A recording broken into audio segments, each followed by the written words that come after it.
जो अहम खबरें हैं उनमें सबसे पहले तो आप ये ले लें कि पाकिस्तान नहीं, दुनिया भर में जो पाकिस्तान में एक आईनी तरमीम हुई है उसे कोई अच्छी नज़र से नहीं देखा जा रहा। यानी आईसीजे का जो स्टेटमेंट है वो भी आपके सामने है, और आलमी सतह पे जो जुडिशरी है इंटरनेशनली वो इसको कैसे देख रही है। हर तरफ से तनकीद आना शुरू हो गई है जैसे जैसे ये आईनी तरमीम शेयर हो रही है कि पाकिस्तान की तारीख में एक ऐसी आईनी तरमीम पास हो गई है जिसकी दुनिया में कहीं और मिसाल नहीं मिलती।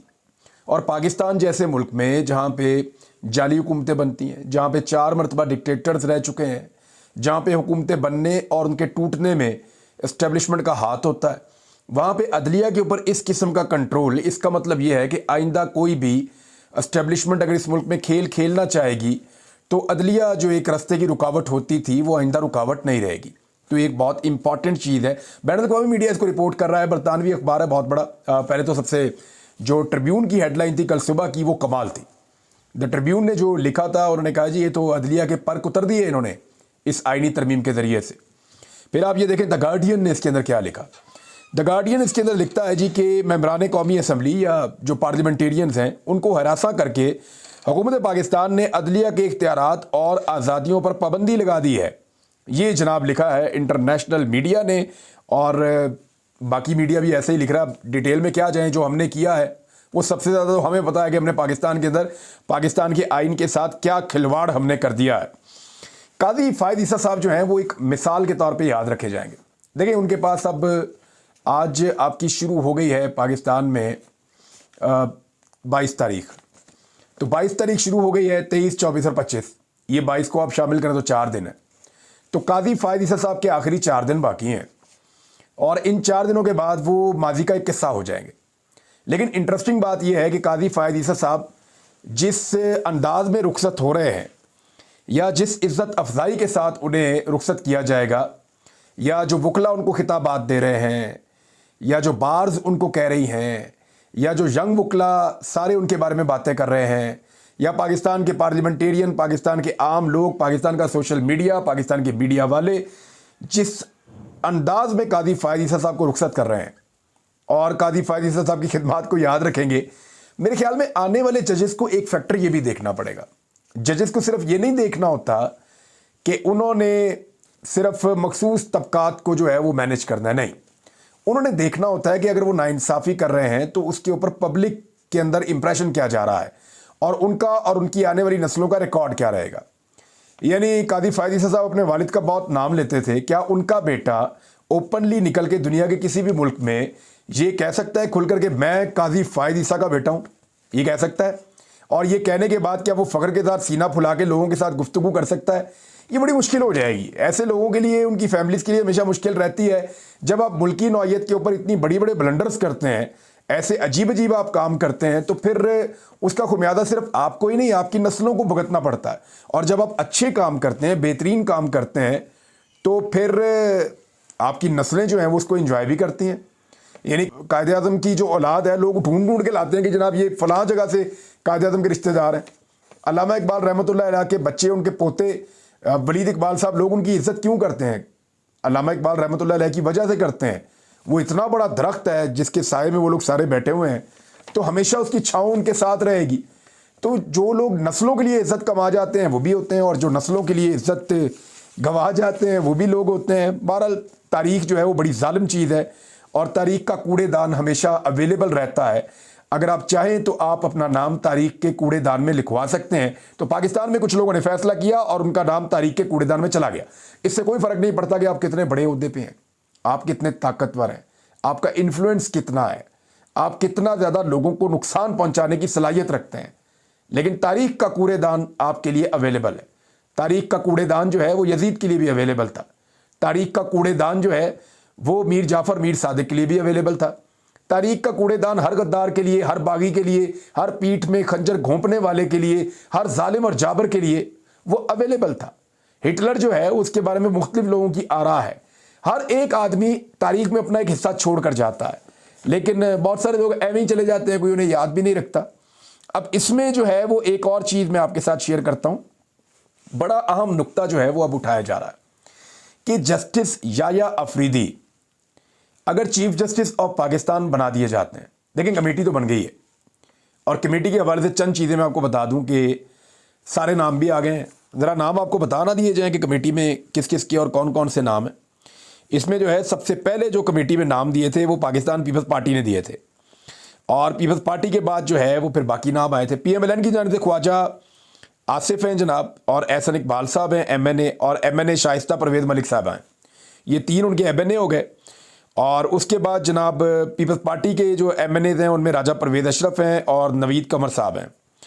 और उसके बाद जी एक मिस राना अंसार, ये भी MNA है जी। फिर उसके बाद जनाब आ जाएं आप PTI, उन्हें गौर अली खान साहब का नाम आया हुआ है, बैरिस्टर गौर का, और साहबजादा हामिद रज़ा साहब का नाम आया हुआ है।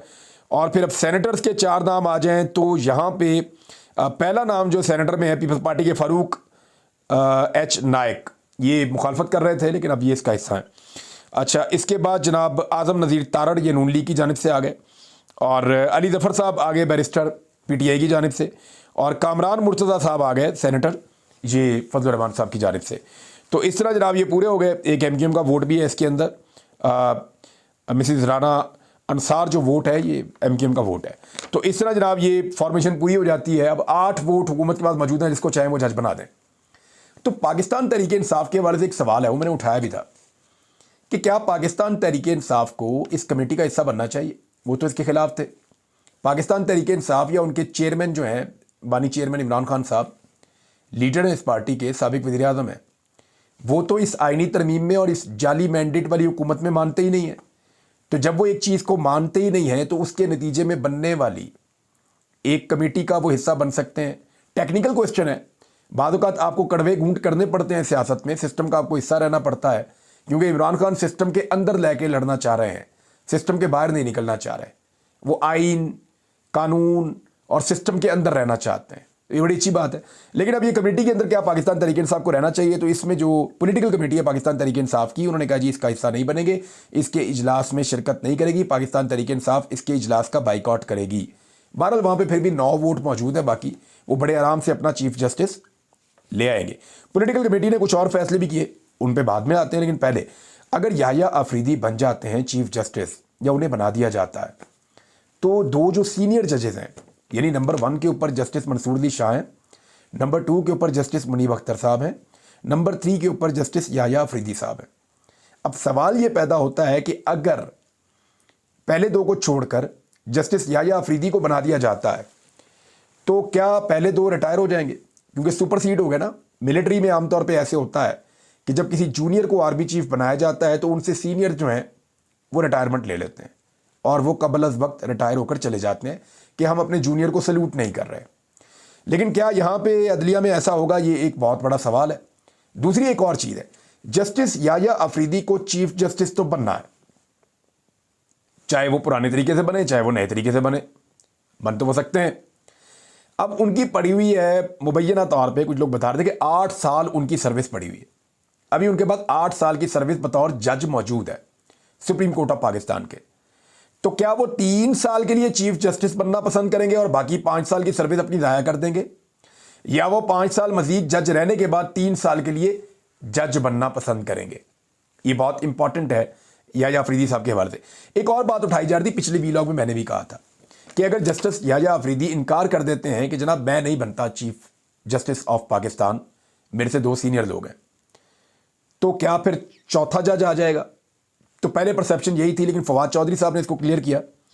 कुछ और लोगों ने भी कहा, गालिबन कहीं हुकूमती कैंप से भी ये आवाज़ आई कि नहीं ऐसा नहीं होगा। अगर जस्टिस याह्या अफरीदी इनकार कर देते हैं कि जनाब मैं चीफ जस्टिस ऑफ पाकिस्तान नहीं बन रहा, 3रे नंबर पे हूँ लेकिन मैं नहीं बन रहा, मेरे से 2 सीनियर हैं, तो फिर हुकूमत चौथे पे नहीं जा सकेगी। हुकूमत को पहले 3 में से चुनना है, जब तक कि वो तीनों इनकार ना कर दें हुकूमत चौथे पे जा ही नहीं सकती। तो इसलिए हुकूमत फिर जो बाकी 2 बच जाएंगे, जस्टिस मुनीब अख्तर और जस्टिस मंसूर अली शाह, उन दोनों में से एक को चीफ जस्टिस बनाएगी। अब डिपेंड करता है कि जस्टिस याह्या अफरीदी साहब तारीख में अपना, मैंने फिर कहा ना तारीख बड़ी जालिम है, तो जस्टिस याह्या अफरीदी साहब तारीख में अपना क्या नाम लिखवाते हैं, ये उनके ऊपर भी डिपेंड करता है। बहरहाल कुछ लोग इसका मुवाजना ऐसे कर रहे हैं कि देखिए आर्मी चीफ का तकर्रुर भी तो वज़ीर आज़म करता है ना, और वो ये देखता है कि जनाब ये 4-5 हैं, इनमें से जो उनको बेहतर लगता है उसको उठा के आर्मी चीफ बना लेते हैं।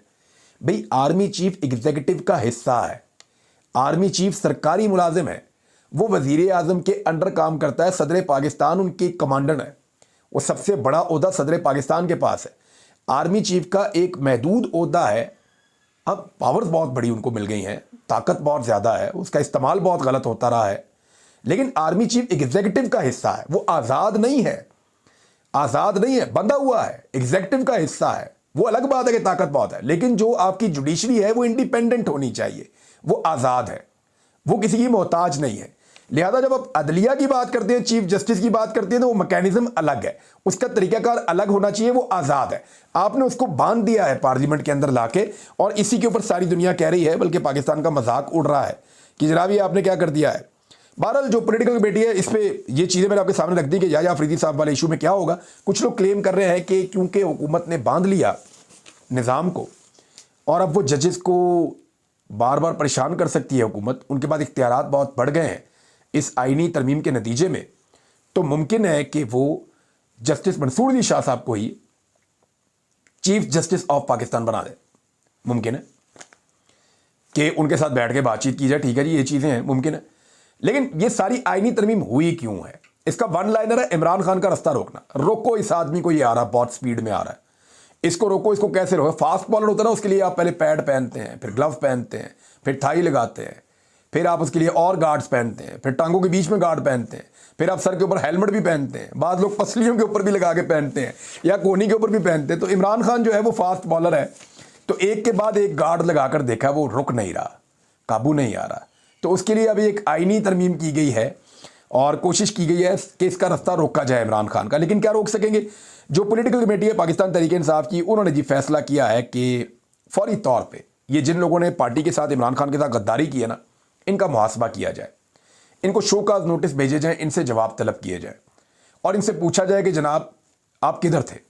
यानी ज़ैन कुरैशी साहब के बारे में तो बहुत क्लियरली अभी एक स्टेटमेंट आया, बड़े बाखबर जर्नलिस्ट हैं हमारे हारून रशीद साहब, उन्होंने कहा जी कि ये तो बाप कुर्बानी दे रहा है, बेटा जो है उसने गद्दारी कर दी है। और ज़ैन कुरैशी साहब के बारे में बहुत सारी कहानियां आ रही हैं मार्केट में, उन्होंने सिर्फ एक स्टेटमेंट जारी किया, लेकिन उनकी जो खामोशी थी वो बड़ी मानी खेज थी। इस पार्टी के अंदर इस खानदान का एक मुकाम है, जिस तरह उनकी बहन ने स्ट्रगल की, जिस तरह उनके वालिद 1 साल से जेल में है, तो ज़ैन कुरैशी का ये बनता नहीं था। ऐसी क्या मजबूरी थी, क्या चीज़ें थी, वो कैसे यहाँ तक पहुँच गए और ये क्या हुआ उनके साथ, अभी कुछ भी कहना कबल अज़ वक्त है। लेकिन ये खेल अभी आगे बढ़ता जाएगा और पता चलेगा आने वाले वक्त में। लेकिन पाकिस्तान तहरीक इंसाफ के वर्कर बहुत गुस्से में हैं, पार्टी बहुत गुस्से में है। वो ये कह रहे हैं कि जो लोग खड़े रहे इमरान खान के लिए, जिन्होंने मारें खाई, ज़्यादतियाँ बर्दाश्त की, फिर उनका क्या कसूर है? वो भी जाते और जाके कंप्रोमाइज़ कर लेते, उन्हें भी वोट ना डालना पड़ता, उनके घर भी टूटते ना, उनको कुछ पैसा भी मिल जाता, उनके हालात भी बेहतर रहते। तो उनको और आपने अगर इन सारों को, जो लोग चले गए और जो नहीं गए, उनको एक ही आपने सोटी से या एक ही छड़ी से आपने हाँकना है, तो फिर तो कुर्बानी देने वालों का कोई फ़ायदा नहीं कि वो कुर्बानी दें। अगली दफ़ा ज़्यादा लोग जो हैं, जब तक आप एग्जाम्पल नहीं सेट करेंगे तब तक लोग खड़े होना नहीं सीखेंगे। जब तक भागने वालों को, गद्दारी करने वालों को, वो कहते हैं ना कि आप जंग में दुश्मन को बाद में मारो, गद्दार को पहले मारो। ये मैं जंग का एक रूल बता रहा हूं, क्योंकि आपने जीतना है। तो जब तक आप इनको आइडेंटिफाई करके अलग नहीं करेंगे ना, तो मेरी बात आप लिख कर ले लें, जो बाकी लोग आज चंद खड़े हुए हैं ना, वो कल खड़े नहीं होंगे। तो पाकिस्तान तहरीक इंसाफ को इसके ऊपर सख्त एक्शन लेना होगा, वरना काम खराब हो जाएगा। सलमान अकरम राजा साहब ने एक बहुत इंपॉर्टेंट बात की है। वो ये कह रहे हैं कि अदालतों से जो रिलीफ मिलता था या इंसाफ मिलता था, उसको अब भूल जाएं। आप अब सिर्फ सड़कों से रिलीफ आपको मिलेगा। ये पाकिस्तान तहरीक इंसाफ जो है, ये बार बार इनके बहुत सारे लोग ये कह रहे हैं कि हमें सड़कों पे निकलना पड़ेगा, एहतजाज करना पड़ेगा, वरना काम खराब है। तो क्या पाकिस्तान तहरीक इंसाफ दोबारा मोमेंटम बना सकती है? देखिए, जो पाकिस्तान के हालात है ना, हर आदमी तंग है। कोई महंगाई के हाथों तंग है, कोई हालात के हाथों तंग है, हर घर के अंदर जो है वो इस वक्त परेशानी है। इस हुकूमत ने लोगों का जीना दो भर कर दिया, हर चीज़ की कीमत कहाँ से कहाँ पहुँच गई है, और जाली आदादोशुमार के साथ बार बार दावे करते हैं हम हालात ठीक कर रहे हैं, हालांकि इन्होंने हालात का बेड़ा गर्क कर दिया। रिकॉर्ड कर्जे भी इन्होंने ले लिए हैं। फौरी तौर पे शुगर माफिया को इन्होंने कहा जी आप चीनी एक्सपोर्ट करें, बाद में ये महंगी होगी ना तो गरीब आदमी इसकी कीमत पे करेगा। फिर इमरान खान साहब पे मुलाकातों पर गैर मुअय्यना मुद्दत तक के लिए पाबंदी भी इन्होंने लगा दी फौरी तौर पर। हुकूमत इतनी दिलेर हो गई है। और वुजरा और सेक्रेटरीज को बिजनेस क्लास की सहूलत भी दे दी, जाओ पूरी दुनिया में सफर करो। आज के बाद आप इकोनॉमी क्लास में नहीं जाएंगे, आज के बाद आप जाएंगे बिजनेस क्लास में। आपको जो है फुल प्रोटोकॉल के साथ जहाज़ों में भेजा जाएगा, पूरी दुनिया के अंदर। तो ये जनाब फौरी तौर पे जो चीज़ें हुई हैं वो ये हुई हैं। कुछ लोग अंदाजे लगा रहे हैं कि पाकिस्तान तहरीक इंसाफ ख़त्मशुद, अब वो पार्टी मौजूद नहीं है, लोग उसको छोड़ गए हैं। तो याद रखें, ये जब इलेक्शन हो रहा था ना, तब कह रहे थे पाकिस्तान तहरीक इंसाफ को ज़्यादा 20-25 सीटें मिलनी है, उनमें से भी 15-20 टूट जाने। क्या ऐसा हुआ? नहीं हुआ। लेकिन ये फ़ायदा उठाया इमरान खान के अंदर होने का। फिर इमरान खान को मंजर से गायब भी इसीलिए करना पड़ा। याद रखें आप कि सितंबर में क्योंकि इमरान खान साहब कनेक्टेड थे लोगों के साथ, तो बंदे नहीं टूट रहे थे। अब जब अक्टूबर आया तो इमरान खान साहब को पहले गायब किया गया, फिर बंदे तोड़े गए। तो कितना फर्क पड़ता है। तो पाकिस्तान तहरीक इंसाफ कहीं नहीं जा रही, बहुत बड़ी पॉलिटिकल पार्टी है और लोग जितने तंग आए हुए हैं, एक छोटी सी चिंगारी जो है ना, खुदा ना खास्ता एक छोटा सा वाकया, एक हवा लगती है थोड़ी सी और पूरे मुल्क में एहतजाज फैल जाता है। क्योंकि लोगों के तंग आने के अपने अपने रीजंस हैं, वो परेशान हैं। और चीज़ें भी शेयर करूंगा, लेकिन मेरे ख्याल में इस व्लॉग में यहाँ तक के लिए इतना ही। अपना ख्याल रखिएगा, अपने इस चैनल का भी। अल्लाह हाफ़िज़।